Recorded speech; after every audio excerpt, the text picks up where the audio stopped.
ஜீவா சொல்றாங்க, சாரு ரொம்ப அழகா இருக்காரு, மேடமும் அழகா இருக்காங்க, எதுக்கு ஹீரோ ஹீரோயின்க்கு காசு கொடுத்து வேஸ்ட் பண்ணிக்கிட்டு இருக்கணும்.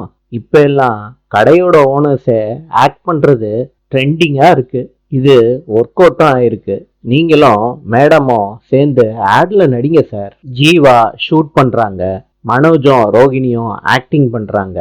ஜீவா சொல்றாங்க, ரொம்ப பிரமாதமா ஆக்டிங் பண்ணீங்க, இத அப்படியே போட்டா ரொம்ப நல்லா இருக்கும்.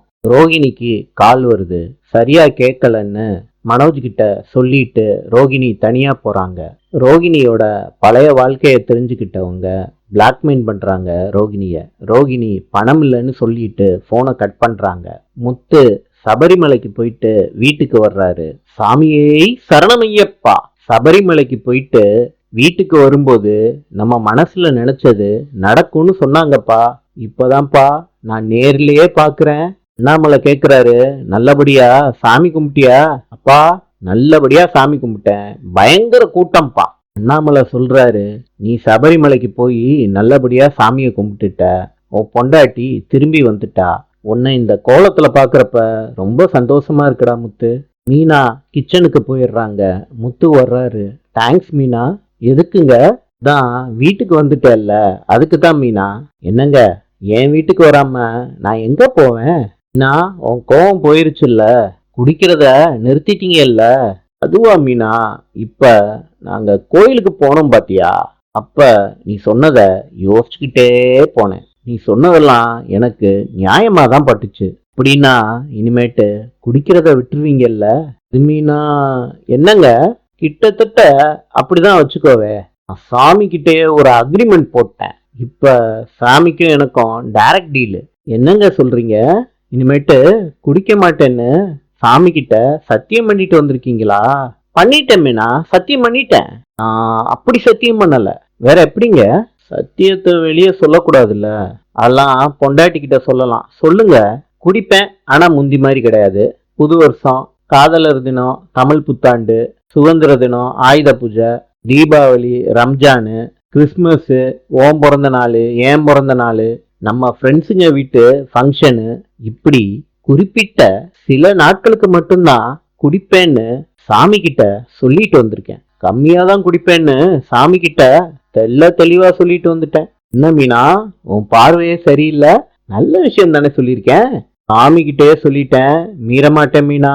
என்னங்க, விசேஷ நாள் பாதி நாள் வருது, வருஷம் ஃபுல்லா குடிக்கணும் அதானே? அதான் மீதி நாள் இருக்குல்ல, அப்ப நான் குடிக்க மாட்டேன். சாமி கிட்டே சொல்லிட்டேன், அவரும் ஓகே சொல்லிட்டாரு. என்னங்க, சாமி எப்படி ஓகே சொன்னாரு?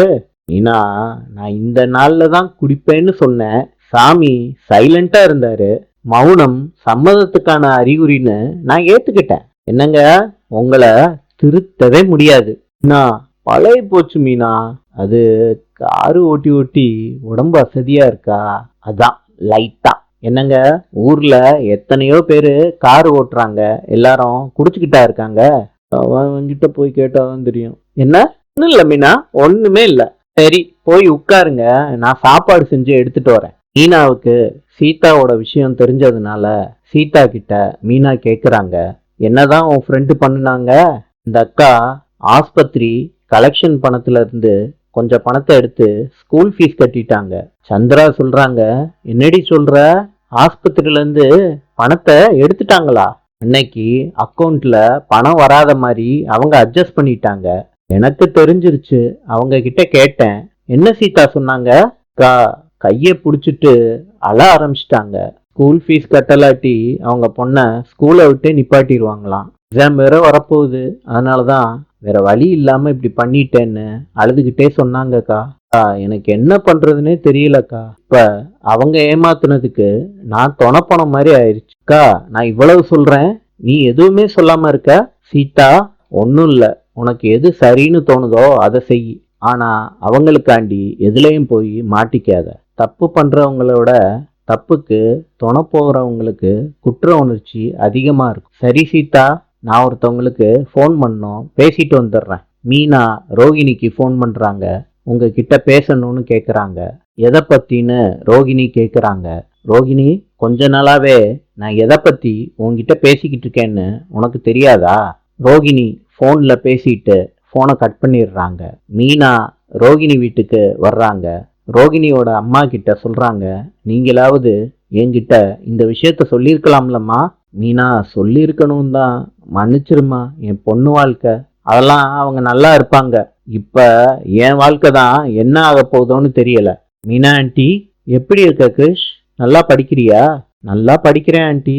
இந்தாப்பா சாக்லேட்டு, சாப்பிடு. ரோகிணியோட அம்மா மீனா கிட்ட மன்னிப்பு கேக்குறாங்க. மீனா ரோகிணி கிட்ட பேசிக்கிட்டு இருக்கப்ப வித்யா வந்துடுறாங்க. மீனாவை பார்த்த உடனே அதிர்ச்சி ஆயிடுறாங்க. எப்படி இருக்கீங்கன்னு மீனா கிட்ட விசாரிக்கிறாங்க. ரோகிணி, நீ மகேஷ பார்க்க தானே வந்த? ரெண்டு பேரும் ஒரே நேரத்துல வந்துட்டீங்களா? நாளை சந்திப்போம்.